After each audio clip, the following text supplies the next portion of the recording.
Si vous voulez la nationalité française, va falloir charbonner. J'assume totalement de durcir les critères dans la mesure où la naturalisation, c'est un acte très très important. 2 jours avant de quitter ses fonctions, Bruno Retailleau a rehaussé le niveau de l'examen de naturalisation. Alors ça veut dire quoi? À partir du 1er janvier 2026, tous les candidats devront répondre à un QCM. 40 questions, 45 minutes, avec un score minimal de 80%, soit 32 bonnes réponses. Du coup, cet examen, qui n'avait pas de formatif jusqu'ici, va bientôt ressembler à un partiel. Et un partiel plutôt compliqué, genre de savoir situer tous les fleuves et toutes les montagnes de France par exemple. En plus, si jusqu'ici on attendait des participants à un niveau de langue B1, donc une expression plutôt simple, une compréhension basique, à partir de maintenant ça passe au niveau B2, donc un niveau de langue plus soutenu et plus technique. En gros, si avant on te demandait de pouvoir parler de ta journée, maintenant tu dois être capable de t'exprimer sur des sujets plus spécifiques, comme une actu politique par exemple. En soutien, plusieurs assos vendéennes ont proposé à des volontaires de passer ce fameux test B2. Lors d'une des sessions, 10% des volontaires n'ont même pas eu la moyenne.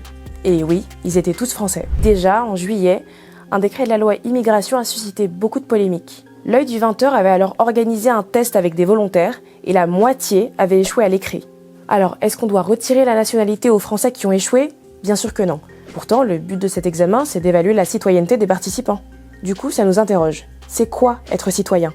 Pour le Conseil d'État, la citoyenneté, c'est un lien juridique et politique qui unit l'individu à la communauté nationale. C'est un lien qui repose sur l'adhésion aux principes fondamentaux de la République, donc la liberté, l'égalité, la fraternité et la laïcité.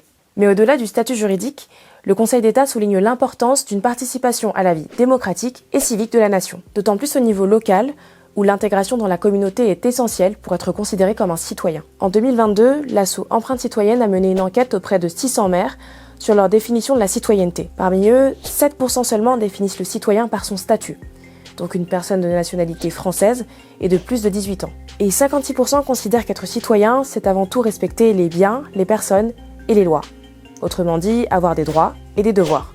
Donc connaître la date de naissance de Napoléon, c'est bien joli, mais c'est pas essentiel. Voter ou participer à la vie collective de sa commune sont des critères bien plus pertinents. Certains pensent même que le fait de travailler, payer ses impôts ou d'habiter longtemps dans un pays suffisent à mériter la nationalité. D'ailleurs, il y a un concept qui reprend ces conditions, la domocratie, une idée qui interroge le droit de vote des étrangers aux élections locales par exemple. Ce n'est vraiment pas la tendance politique du moment. De nombreuses lois compliquent l'accès des étrangers au titre de séjour. Le prétexte utilisé, limiter le nombre d'étrangers en France. Alors qu'on est quand même passé de 137 452 naturalisations en 2008 à 103 661 en 2024. Ces mesures sont présentées par certains partis politiques comme la seule façon de protéger les valeurs de la République. Pourtant, elles participent à l'exclusion de personnes désireuses de s'intégrer en France. Ce cloisonnement est la preuve évidente d'un rejet politique de l'autre, mais surtout d'une vision erronée de la citoyenneté.